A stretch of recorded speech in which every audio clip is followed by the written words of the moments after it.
And the first was Will Cather, The Song of the Lark.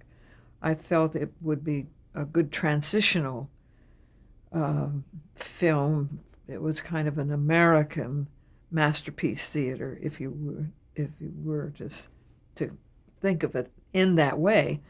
Um, then we the next one was Cora Unashamed, which was a 15-page short story by Langston Hughes.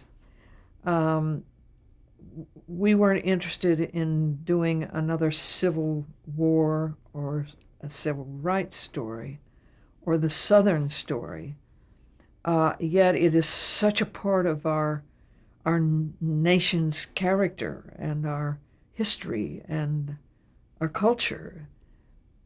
So I thought this might be a different point on the compass of this oft-told story. And it's a story that will never go away.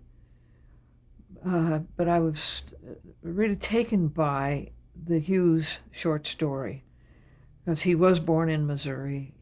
It was interesting that he wrote this story, placed it in Iowa, which not incoincidentally is my home state.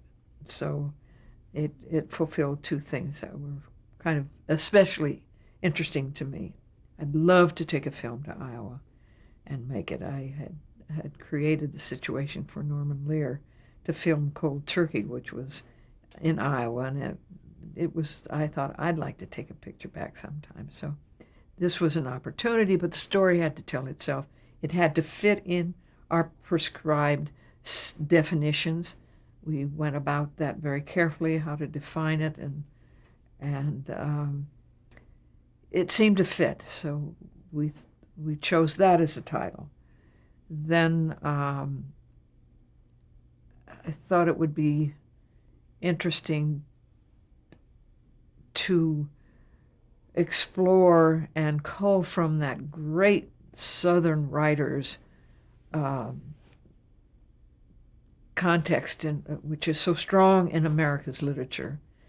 And Eudora Welty, The Ponder Heart, came to our attention, and it had great humor, and it was fun. So I thought, lighten up, let's lighten it up. So that seemed to fit that particular niche. Then we went on to James Agee's A Death in the Family, which was not our first choice, and I will come back to that. It was a compromise title. And then the last title was, again, out of our consideration, what would be the guideposts for our selection. And again, I felt that one of the through storylines of this country is the immigrant story. We've just lived through it again with Governor Schwarzenegger coming back to this sense of it. And through the election, we get in touch with our national character, its characteristics, to be redundant, but what is the profile of America?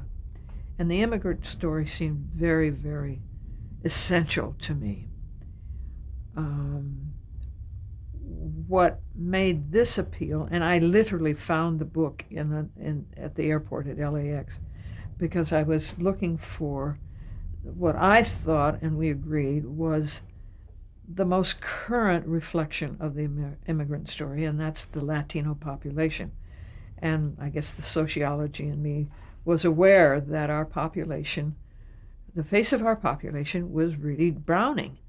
And I had been made aware of this in a sociology class when I was a freshman at the University of Iowa, and the projection by a very astute and later became a well-known sociologist, that the complexion of America's face was changing, and predictably. It was a major, of course, the black, and as he called it, the browning of America, and the red face would always be invisible in his opinion, but of course that's the first complexion that we knew. So I was aware of that, and then of course the census confirmed that 10-year period where in fact all across the country you could see the dynamic of the Latino population across the country, not just California, not just LA, not just New York, not just Texas. It was, you could find it reflected in almost every state.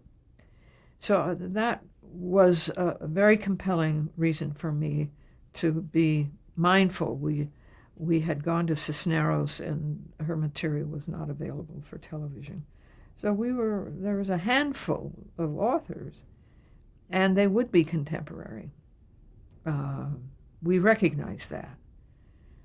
But I literally found this book, and as I said, at the airport at LAX, Esmeralda Santiago's Almost a Woman. I read it on the plane to New York, and I called Anne and I said, I think I found it. If you can go get a copy, and I'm interested if you agree. Well, she did it, and we thought it was right on the mark for what we had agreed to do.